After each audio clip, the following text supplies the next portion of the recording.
మీ GIET ఇప్పుడు GGUగా మారింది. 2000కు పైగా ప్లేస్మెంట్స్, IPM, KPMG వంటి సంస్థలతో ఇంటిగ్రేటెడ్ కోర్సులు, UPSC కోచింగ్, అడ్మిషన్లు ఓపెన్. దాదాపు ఒక నెల నుంచి 2 నెలల పాటు స్థిరంగా కొనసాగినటువంటి బంగారం ధరలు ఇవాళ ఒక్కసారిగా 3160 రూపాయలు పెరిగి ఇప్పుడు గోల్డ్ 24 క్యారెట్ల ధర 10 గ్రాములు ధర 1,55,000కు చేరుకుంది. నిజంగా ఈ స్థాయిలో పెరగడానికి రీజన్ ఏంటి? రాబోయే రోజుల్లో ఇంకా కూడా పెరుగుతుందా? కొన్ని ప్రధాన పత్రికల్లో వస్తున్నటువంటి శీర్షికలు చూస్తే దాదాపు 2 లక్షల వరకు కూడా చేరుకునే అవకాశం ఉంది అనేటువంటి అనుమానాలు వ్యక్తమవుతున్నాయి. దీని గురించి డిస్కస్ చేద్దాం. మనతో పాటు ఉన్నారు ఫైనాన్షియల్ ఎక్స్పర్ట్, బిజినెస్ అనలిస్ట్ ప్రభు గారు. నమస్తే అండి. నమస్తే. ప్రభు గారు, రీసెంట్ గా చూస్తే 3160 రూపాయలు ఈ ఒక్కరోజే పెరిగింది. రీసెంట్ గా ఎక్కడ కూడా ఈ స్థాయిలో పెరగలేదు ఈ మధ్య.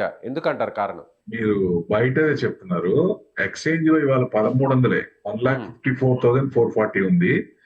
Silver 2,37,844, silver 977. అంటే రీసెంట్ గా మనకు 165 నుంచి 140 చేంజ్ వచ్చి అక్కడి నుంచి మళ్ళీ 154 అయింది. మళ్ళీ ఎంత వరకు వెళ్ళొచ్చు అంటే ఎక్కడైతే ఫాల్ స్టార్ట్ అయిందో 165 వరకు, అక్కడ వరకు రావచ్చు అని. ఈ లాంగ్ టర్మ్ కంటే, ఎందుకంటే ఇంట్రెస్ట్ రేట్లు ఇప్పుడు ఏం డిసైడ్ చేస్తున్నాయి? ఫెడ్ ఇంట్రెస్ట్ రేట్లు, ఇన్ఫ్లేషన్. రేపు ఇవాళ మంగళవారం, రేపు బుధవారం ఇండియాది, యుఎస్ది ఇన్ఫ్లేషన్ ఉంది. మనం డేటా మీద ఎక్కువ అంత పెద్ద కాన్సన్ట్రేషన్ ఆధారపడటం తక్కువ, కానీ యుఎస్ మటుకు డేటా మీద బాగా ఆధారపడుతుంది. ఫ్లక్చువేషన్స్ బాగుంటాయి. సో ఆ డైరెక్షన్ బట్టి ఉంటుందని ఇప్పుడు వాళ్ళు లాస్ట్ ఫెడ్ మీటింగ్ లో కూడా ఇంట్రెస్ట్ రేట్లు పెంచుతాం అని న్యూట్రల్ గా ఇంట్రెస్ట్ రేట్లు స్టేటస్ క్యూ చేస్తూ కామెంట్ లో ఫెడ్ చైర్మన్ కొత్తగా వచ్చిన ఆయన ఏం చెప్పారు?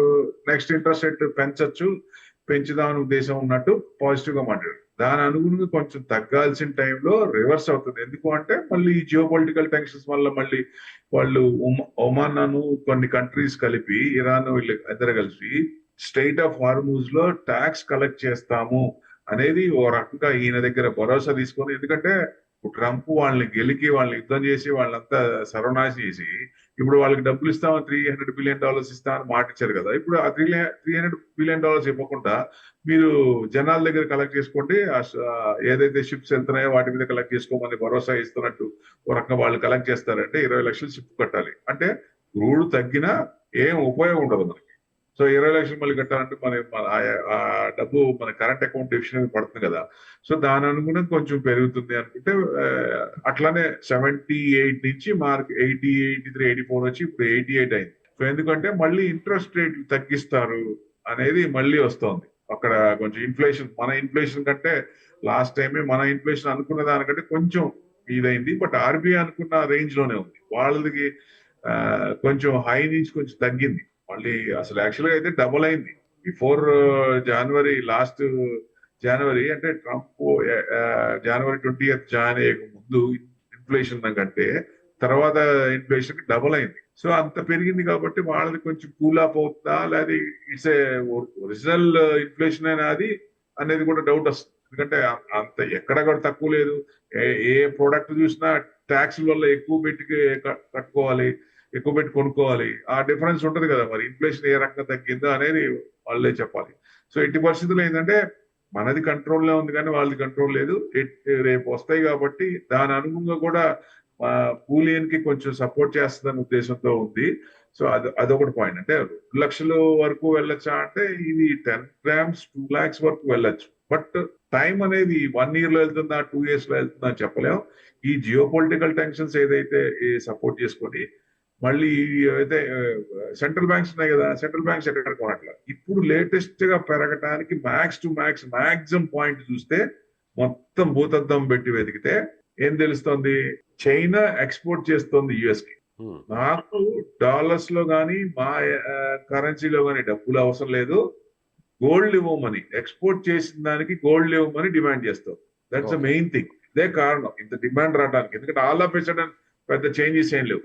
సో ఎందుకంటే ఇప్పుడు గోల్డ్ పెంచాలన్నా తగ్గించాలన్నా చైనా చేతిలోనే ఉంటుంది. ఎందుకంటే డాలర్ వాల్యూని తగ్గించే ప్రయత్నం అనుకోవచ్చు. ఇది 100% ఒక రకంగా కొంచెం తగ్గుతుందనే కదా. ఇప్పుడు మన ఐఎన్ఆర్ మళ్ళీ మన స్ట్రాంగ్ అయ్యి మళ్ళీ కొంచెం వీక్ అవుతుంది. సో అందుకనే ఈ రకరకాల ప్రయత్నాలు ఉంటాయి కదా అన్ని సైడ్లు. అంటే ఇప్పుడు ఒకవేళ ఇది జరిగితే, ఈ ఎక్స్చేంజ్ అన్ని కూడా గోల్డ్ రూపంలో జరిగితే మన ఇండియన్ కరెన్సీకి వచ్చేటువంటి నష్టం ఉందా, లాభం ఉందా? అంటే గోల్డ్ పెరుగుతుంది అంటే జనరల్ గా మెటల్స్ ఎందుకు పెరుగుతాయి? జనరల్ వాచ్ ఏంటి, ఇది తగ్గుతుంటే అక్కడ ప్లెడ్జ్ కోసం కానీ ఆ ఏదైతే లాస్ ఉందో దాన్ని చేసుకోవడానికి ఇదే అటు సైడ్ వెళ్తారు. ఎప్పుడైతే అది ఇది తగ్గుతూ అటు పెరుగుతుందో అటంతా ప్లెడ్జ్ నుంచి గోల్డ్ కి మ్యాక్సిమం వెళ్ళిపోయి అక్కడ ఏదైతే ప్రాఫిట్స్ ఉంటో చేసుకుంటారు. ఇప్పుడు మనం 2 years ఇబ్బంది పడ్డాం ఈక్విటీ, నెక్స్ట్ 3 years ఇక్కడ బాగుంటుందని ఎక్స్పెక్ట్ చేస్తాం. మన Q1 రిజల్ట్స్ బాగానే ఉన్నాయి, సో ఇంకా ఫర్దర్ కూడా బాగానే ఉండొచ్చు అనేది, Q2 కూడా బాగానే ఉండొచ్చు, వచ్చే పారామీటర్స్ అన్ని బాగానే ఉండొచ్చు. ఈక్విటీ మార్కెట్ పెరుగుతుంది. నెక్స్ట్ 3 years లో ఇక్కడ నుంచి 30% నిఫ్టీ 30% వేసుకోవచ్చు. అంటే 1.5 year కానీ 2 years పట్టచ్చు. అంటే ఈ జియో పొలిటికల్ టెన్షన్స్ కొత్తగా రాకుండా ఉన్నంత కాలం, ఒక రకంగా చూస్తే ఆయన సీట్ లో ఉన్నంత కాలం ఏదో ఒకటి తెస్తూనే ఉంటారు అనేది జగమెరిగిన సత్యం. మరి మిడ్ ఎలక్షన్సా లేకపోతే 2028 సో ఈ లోపల ఏమన్నా ఇంకా ఇష్యూస్ వస్తాయా? సో దాని అనుగుణంగానే గోల్డ్ కొంచెం కలర్ఫుల్ గా కనపడుతుంది. సో ఎక్కువ ఇది ప్లస్ చైనా ముందు వరుసలో ఉంటుంది కొనటానికి. ఏది సెంట్రల్ బ్యాంక్స్ పరంగా కొంటుంది, ప్లస్ ఎక్స్పోర్ట్ ఓరియంటెడ్ గా దాంట్లో కూడా కన్వర్షన్ లో కూడా క్యాష్ వద్దు, లేదా మా కరెన్సీ వద్దు, సో గివ్ ద గోల్డ్ అన్నట్టు recent just 2 days 3 days back నుంచి ఇది స్టార్ట్ అయింది, గోల్డ్ ఇవ్వండి అని. ఎందుకంటే యుఎస్ లో కూడా గోల్డ్ ఎక్కువ ఉంది కదా, వాళ్ళు కూడా ఇచ్చే ఛాన్స్ ఉంటాయి.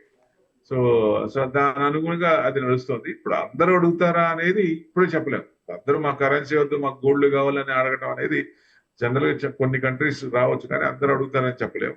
సో ఎట్టి పరిస్థితుల్లో అందుకనే ఎప్పటికో 2 lakhs వస్తుంది అనుకునేది ఈ రకంగా 2 parallel గా కనుక ముందుకెళ్తుంటే, సో డెఫినెట్ గా మేబీ మోతీలాల్ చెప్పింది ఏంటంటే 11 months 12 months లోనే దాదాపుగా 2 lakhs వెళ్ళొచ్చు అనేది.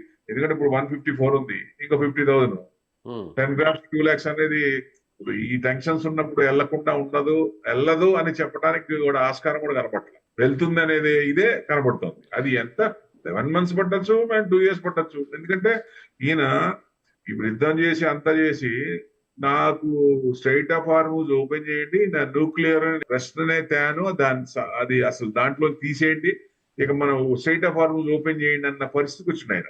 సో అంటే తగ్గినట్టేగా. సో ఎక్కడో ఒక చాట ఎండ్ పాయింట్ పడుద్ది, తొందరలోనే సెట్ అవుద్ది, ఈక్విటీ మార్కెట్ టేక్ ఆఫ్ లో ఉంది అనేది ఉన్నప్పుడు అది కొంచెం గోల్డ్ కొంచెం ఇదే. కానీ ఈ చైనాని ఈ న్యూస్ అంతా డామినేట్ చేస్తుంది అనుకోవచ్చు ఒక రకంగా.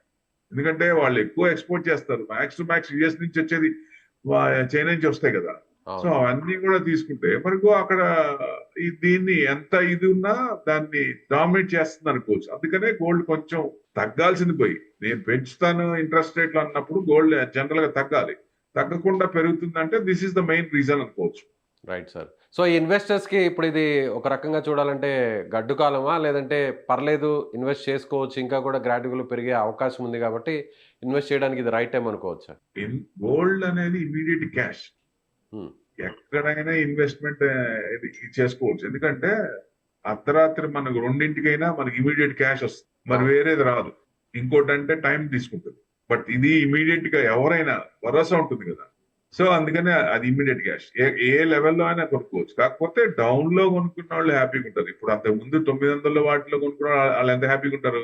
సో 2 లక్షలు అవుతుందంటే ఫెంటాస్టిక్ కదా. అంటే వాళ్ళు అమ్ముకోవడానికి కాదు కదా, వాడుక కోసం ఇది చేస్తున్నారు కానీ అమ్ముకోవడానికి కాదు. ఇన్వెస్ట్మెంట్ యాంగిల్లో ఈ లెవెల్లో కొంచెం పర్సెంటేజ్ 20% క్యాపిటల్ లోనే, అంత మించి పెట్టకూడదు. సో 2 lakhs వరకు వస్తుందంటే 2 lakhs వరకు ఆగుద్దా, 3 lakhs వరకు వెళ్ళే ఇవన్నీ కనుక కంటిన్యూ అంటే 3 లక్షలు కూడా పోవచ్చు, చెప్పలేము. ఎందుకంటే సెంట్రల్ బ్యాంక్ ఏం ఎక్కడ కొంచెం కూడా ఆపలేదు. They are buying like anything, వెనక్కి తిరిగి చూసుకోకుండా they are accruing like anything. చిన్నగా ఎక్కువ చేస్తారు. ఎందుకంటే ఇప్పుడు టర్కీ అమ్మటం కానీ రష్యా అమ్మటం కానీ చూసాం కదా. వాళ్ళు ఎందుకు అమ్ముతున్నారు, ప్రాబ్లం వచ్చినప్పుడు మెయింటైన్ చేయడానికి, యుద్ధం మెయింటైన్ చేయడానికి. అక్కడే ఆయిల్ అమ్ముకోవడానికి లేదు, ప్లస్ ఇమీడియట్ క్యాష్ కావాలి కాబట్టి వాళ్ళు టర్కీ కూడా గోల్డ్ కొంచెం అమ్మింది. సో ఎవరికైతే ఇబ్బంది వస్తుందో వాళ్ళు అమ్ముతారనే ఉద్దేశం ఉంది కాబట్టి ప్రస్తుతానికి అందరికీ ఒకేసారి ఇబ్బంది రాదు. సో డెఫినెట్ గా ఇంకా ఎక్కువింగ్ స్టేజ్ లో ఉంది కాబట్టి ఇంకా గోల్డ్ కొంచెం మంచి ఇదిలోనే, అంటే ప్రీసియస్ మెటల్ డిమాండ్ లోనే ఉండొచ్చు అనేది ఎక్స్పెక్టేషన్. ఈ రకంగా మరి ఇంట్రెస్ట్ రేట్ తగ్గితే ఇంకా పెరిగే ఛాన్స్ ఉంటుంది. సో వాళ్ళు ఒకసారేమో పెంచుతా ఉంటారు, ఒకసారేమో అంటే ఒక ఫికిల్ మైండెడ్, ఒక కాన్స్టెంట్ గా నెక్స్ట్ దాంట్లో మేము ఇది చేస్తాం. ఇప్పుడు 10 members లో 3 members ఎగెనెస్ట్ అయ్యారు, 7 members ఇచ్చేశారు. కానీ ఇప్పుడు మళ్ళీ తగ్గిస్తా ఉంటాం. అవును. ఆ ఇన్ఫ్లేషన్ తగ్గిందా పోనీ, అంత ఏం తగ్గల. సరే దట్స్ మెయిన్. మరి పైనుంచి ప్రెషర్ ఉన్నప్పుడు they will take one decision fed chairman అనేది. సో దాని అనుగుణంగా అవుతుందేమో అనుకోవచ్చు, ఎందుకంటే ఒక క్లారిటీ ఉంటుంది. సో మాకు టారిఫ్లు ఇవన్నీ ఉన్నప్పుడు, ఇవన్నీ రేట్లు పెరుగుతున్నప్పుడు, ఇన్ఫ్లేషన్ తగ్గనప్పుడు, సో మీరు ఎట్లా తగ్గించలేదని చెప్పిన తర్వాత all of a sudden U turn తీసుకున్నారంటే మనకే అర్థం కావాలి. సో ఇవన్నీ కూడా గోల్డ్ పెరగడానికి అవకాశం కనబడుతుంది. Right sir, thank you so much.